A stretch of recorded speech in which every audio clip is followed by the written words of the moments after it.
स्वागत है आप सभी का गायत्री पीजी कॉलेज सांचौर की ऑनलाइन क्लासेस में। आज हम लोग बात करेंगे कि सेल मेम्ब्रेन कोशिका झिल्ली की जो स्ट्रक्चर है, जो संरचना है, उसमें जो लिपिड की बाइलेयर है और इसी लिपिड की बाइलेयर के द्वारा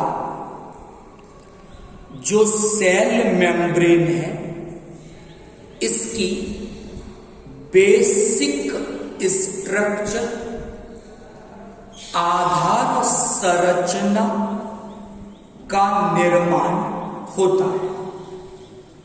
और जो ये लिपिड की बाइलेयर है, कोशिका झिल्ली की संरचना में, इसमें फ्लूइडिटी, तरलता उपस्थित होती है।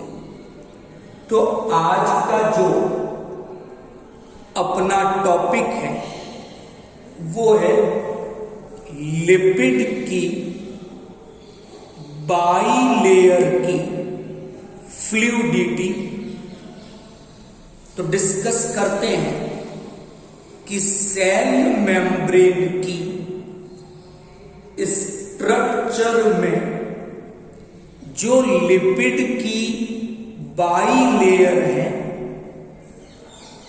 उसकी फ्लूइडिटी को किस प्रकार मेजर किया जाता है और ऐसे कौन से फैक्टर हैं जो इस बाइलेयर की फ्लूइडिटी को अफेक्ट करते हैं, प्रभावित करते हैं। तो बात करते हैं आज के टॉपिक के बारे में। यहां हम एक टर्मिनोलॉजी यूज में ले रहे हैं, इट इज टीएम। टीएम का मतलब है थर्मल मेल्टिंग पॉइंट, कि जब भी लिपिड की बाइलेयर की फ्लूइडिटी को हम डिफाइन करते हैं या मेजर करते हैं, तो उसके लिए थर्मल मेल्टिंग पॉइंट को यूज में लिया जाता है। तो जो ये टीएम है, थर्मल मेल्टिंग पॉइंट, ये लिपिड की बाइलेयर की फ्लूइडिटी, तरलता को मेजर करने के लिए यूज में लिया जाता है। अब टीएम क्या है, थर्मल मेल्टिंग पॉइंट क्या है? थर्मल मेल्टिंग पॉइंट वो टेम्परेचर है, वो ताप है जिस टेम्परेचर पर लिपिड की बाइलेयर 50% जेल स्टेट में होगी और 50% सॉलिड स्टेट में होगी।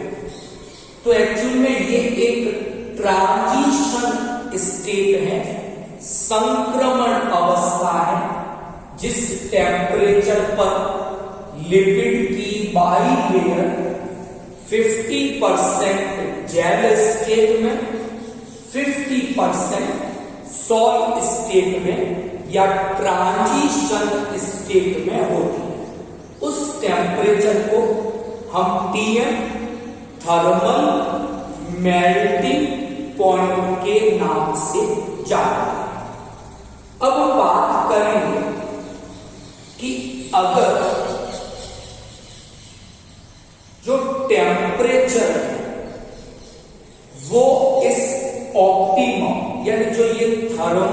मेल्टिंग पॉइंट है, अगर टेम्परेचर इससे इंक्रीज हो जाए तो क्या चेंजेस होंगे। और दूसरी बात हम डिस्कस करेंगे कि अगर टेम्परेचर इस थर्मल मेल्टिंग पॉइंट से कम हो जाएगा तो क्या प्रभाव पड़ेगा। पहली बात करेंगे कि अगर टेम्परेचर थर्मल मेल्टिंग पॉइंट से इंक्रीज अगर हो, तो जब ये टेम्परेचर इंक्रीज होगा तो उस कंडीशन में क्या होगा कि लिपिड की जो बाइलेयर, पहले हमने कहा था कि वो 50% जेल स्टेट में थी, 50% सॉल स्टेट में थी जब temperature Tm thermal melting point पर था। अब हमने टेम्परेचर को इंक्रीज किया तो अब लिपिड की बाइलेयर सॉल स्टेट में कन्वर्ट हो गई। मतलब अब लिपिड की बाइलेयर में 50% जेल और 50% सॉल, ऐसी ट्रांजिशन स्टेट नहीं है, ये लॉस हो चुकी है। तो अब लिपिड की जो बाइलेयर में जो फॉस्फोलिपिड्स के मॉलिक्यूल हैं वो एक दूसरे से दूर दूर खिसके। तो ऐसी कंडीशन में जो परमिएबिलिटी बैरियर होती है, जो एक्सचेंज को लिपिड की बाइलेयर से होकर अणुओं के अंदर बाहर जाने को रोकते, अवरोधक बैरियर से, तो वो परमिएबिलिटी बैरियर है उनका लॉस होता है, क्योंकि अब लिपिड के अणु एक दूसरे से दूर दूर अरेंज होते हैं।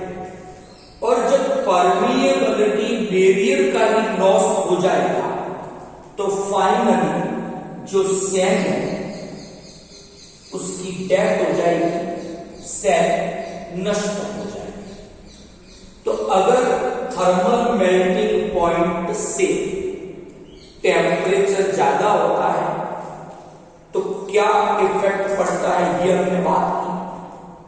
अब हम एक दूसरी कंडीशन की बात करते हैं कि अगर टेम्परेचर थर्मल मेल्टिंग पॉइंट से कम किया जाए, टेम्परेचर को कम करना है, तो क्या होगा ऐसी कंडीशन में। फिर लिपिड की बाइलेयर 50% जेल और 50% सॉल में नहीं रहेगी। अब लिपिड की बाइलेयर जेल स्टेट में कन्वर्ट हो, जेल स्टेट होने से क्लोज पैकिंग हो, लिपिड के अणु पास पास टाइटली बाइंड होंगे, उसके कारण गैसेस एक्सचेंज जो हो रहा था वो स्टॉप हो जाएगा। और गैसेस एक्सचेंज स्टॉप होगा, सेल फाइनली मर जाएगी, उसकी डेथ है। तो यहां हमने बात की थर्मल मेल्टिंग पॉइंट की। क्या है थर्मल मेल्टिंग पॉइंट, क्या इंफॉर्मेशन हमें थर्मल मेल्टिंग पॉइंट से मिलती है, और अगर उस थर्मल मेल्टिंग पॉइंट से टेम्परेचर इंक्रीज हो जाएगा तो क्या होगा। उस थर्मल मेल्टिंग पॉइंट से टेम्परेचर डिक्रीज हो जाता है, कम हो जाता है, तो क्या प्रभाव पड़ेगा। अब हम बात करते हैं कि जो ये थर्मल मेल्टिंग पॉइंट है ये कौन से फैक्टर पर डिपेंड करता है। तो मैंने दो बातें डिस्कस की। पहला हमने कहा कि thermal melting point is proportional to fatty acid chain length. अगर हम लिपिड की बाइलेयर देखते हैं तो हमने स्ट्रक्चर ड्रॉ भी की कि फॉस्फोलिपिड के एक अणु में ये इसका हेड वाला पार्ट है और इस तरह से ये इसका तेल वाला जो फैटी एसिड से बना हुआ है। तो जो फ्लूइडिटी है, जो थर्मल मेल्टिंग पॉइंट है, वो डिपेंड करता है फैटी एसिड जो है इसकी जो चेन है उसकी लेंथ पर। अगर लिपिड की बाइलेयर में फैटी एसिड की जो चेन है वो मोर लॉन्ग है, उसकी लंबाई ज्यादा है, तो थर्मल मेल्टिंग पॉइंट भी इंक्रीज होगा। और जब थर्मल मेल्टिंग पॉइंट इंक्रीज होगा इट मींस मेम्ब्रेन की फ्लूइडिटी ज्यादा होगी।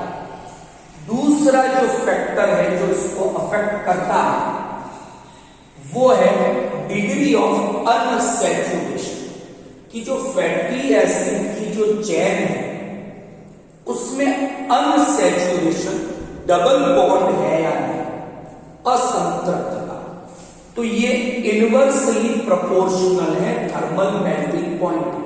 तो thermal melting point directly proportional है फैटी एसिड की चेन की लेंथ की, और thermal melting point inversely proportional है डिग्री ऑफ अनसैचुरेशन की। अब कुछ एग्जाम्पल लेते हैं और बात करते हैं कि अलग अलग जो ऑर्गेनिजम्स हैं उनमें जो लिपिड की बाइलेयर है उसका कंपोजिशन कैसा होता है, उस पर हम बात करेंगे। और वही कंपोजिशन डिसाइड करता है थर्मल मेल्टिंग पॉइंट। जैसे अगर थर्मल मेल्टिंग पॉइंट ज्यादा है इट मींस पता चलता है कि लिपिड की बाइलेयर में जो फैटी एसिड की जो चेन है उसकी लेंथ ज्यादा होगी और डिग्री ऑफ अनसैचुरेशन कम होना चाहिए। अगर थर्मल मेल्टिंग पॉइंट कम है तो उससे पता चलता है कि फैटी एसिड की जो चेन है उसकी लेंथ कम है और डिग्री ऑफ अनसैचुरेशन ज्यादा है।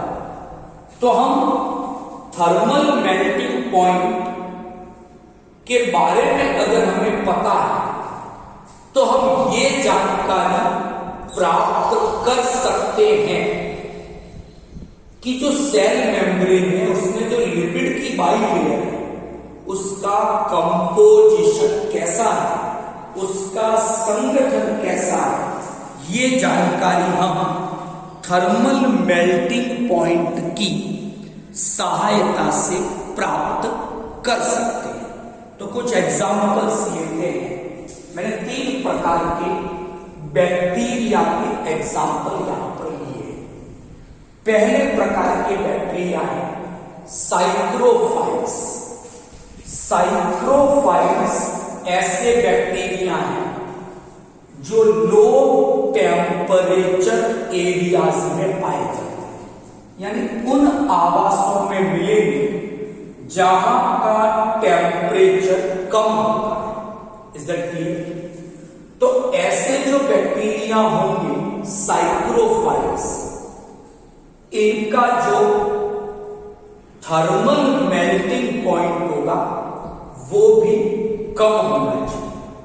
तो टीएम कम है और टीएम कब कम होगा इससे हमें पता चलेगा कि जो साइक्रोफाइल्स हैं अगर हम इनकी लिपिड की बाइलेयर का कंपोजिशन देखेंगे तो एक तो फैटी एसिड की जो चेन होगी उसकी लेंथ कम होनी चाहिए, यानी साइक्रोफाइल्स बैक्टीरिया की जो लिपिड की बाइलेयर है उसमें शॉर्ट चेन फैटी एसिड्स पाए जाते हैं जो कम लंबे, छोटी लंबाई, क्योंकि जब लंबाई छोटी होगी थर्मल मेल्टिंग पॉइंट कम होगा। दूसरा, डिग्री ऑफ अनसैचुरेशन ज्यादा होना चाहिए, क्योंकि ये वैल्यू जब ज्यादा आएगी तो थर्मल मेल्टिंग पॉइंट अपने आप कम हो जाएगा।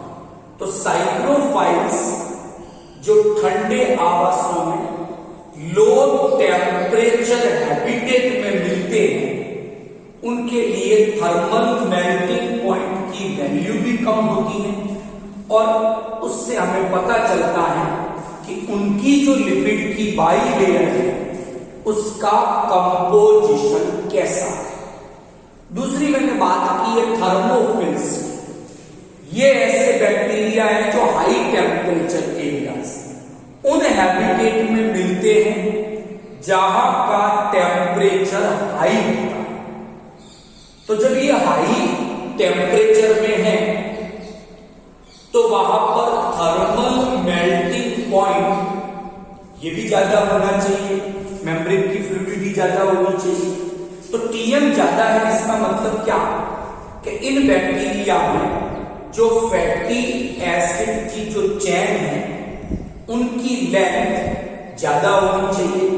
तो थर्मोफिल्स की अगर हम लिपिड की बाइलेयर देखते हैं तो उसमें long chain fatty acids present होंगे ज्यादा।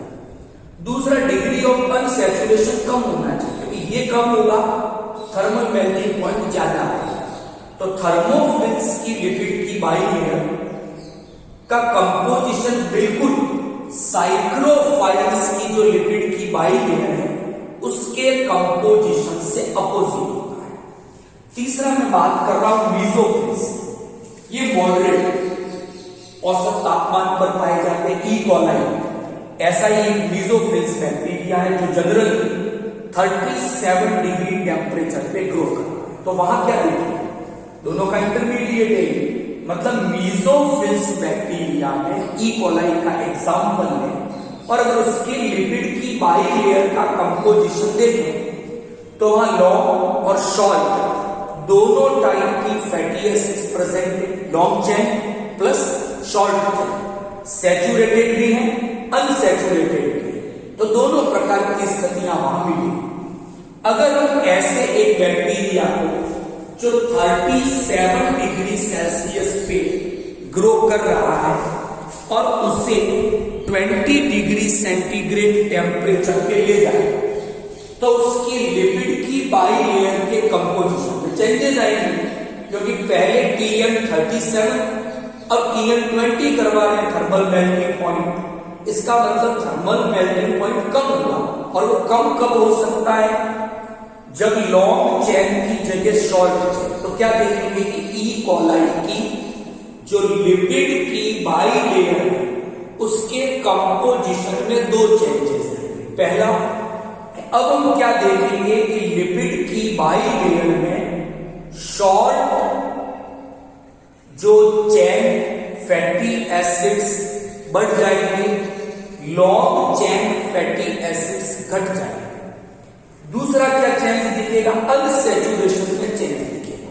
पहले हमने कहा था उसमें सैचुरेटेड भी थे अनसैचुरेटेड भी थे, लेकिन अब जब हम टीएम घटा रहे हैं, थर्मल मेल्टिंग पॉइंट घट रहा है, इट मींस अब उसकी लिपिड की बाइलेयर में अनसैचुरेटेड जो फैटी एसिड्स है उनका रेशियो बढ़ेगा, उनकी फ्रीक्वेंसी बढ़ेगी और सैचुरेटेड की फ्रीक्वेंसी घट जाएगी। तो इस प्रकार से लिपिड की जो बाइलेयर है उसका जो कंपोजिशन है वो थर्मल मेल्टिंग पॉइंट को डिसाइड करता है और थर्मल मेल्टिंग पॉइंट डिसाइड करेगा कि प्लाज्मा मेम्ब्रेन 50% जेल स्टेट में रहे, 50% सॉल्ट स्टेट में रहे, ताकि परमिएबिलिटी बैरियर का लॉस भी ना हो और जो एक्सचेंज हो रहा है वो भी स्टॉप ना। तो आज हमने बात की लिपिड की जो बाइलेयर है उसकी फ्लूइडिटी, तरलता के बारे में, उससे रिलेटेड हमने थर्मल मेल्टिंग पॉइंट की बात की। थर्मल मेल्टिंग पॉइंट किन दो फैक्टर पर डिपेंड करता है वो डिस्कस किया और फिर 3 बैक्टीरिया के एग्जाम्पल लिए, साइक्रोफाइल्स, थर्मोफिल्स, मीजोफिल्स, और हमने बात की कई अलग अलग बैक्टीरिया की प्लाज्मा मेम्ब्रेन में, सेल मेम्ब्रेन में जो लिपिड की बाइलेयर है उसके कंपोजिशन में क्या डिफरेंसेस हैं, क्या अंतर है, ये आज हमने बात की। कल हम लोग डिस्कस करेंगे मेम्ब्रेन ट्रांसपोर्ट के बारे में, कोशिका झिल्ली से जो परिवहन, जो ट्रांसपोर्ट होता है उसके बारे में डिटेल डिस्कशन करेंगे। Thank you all of you.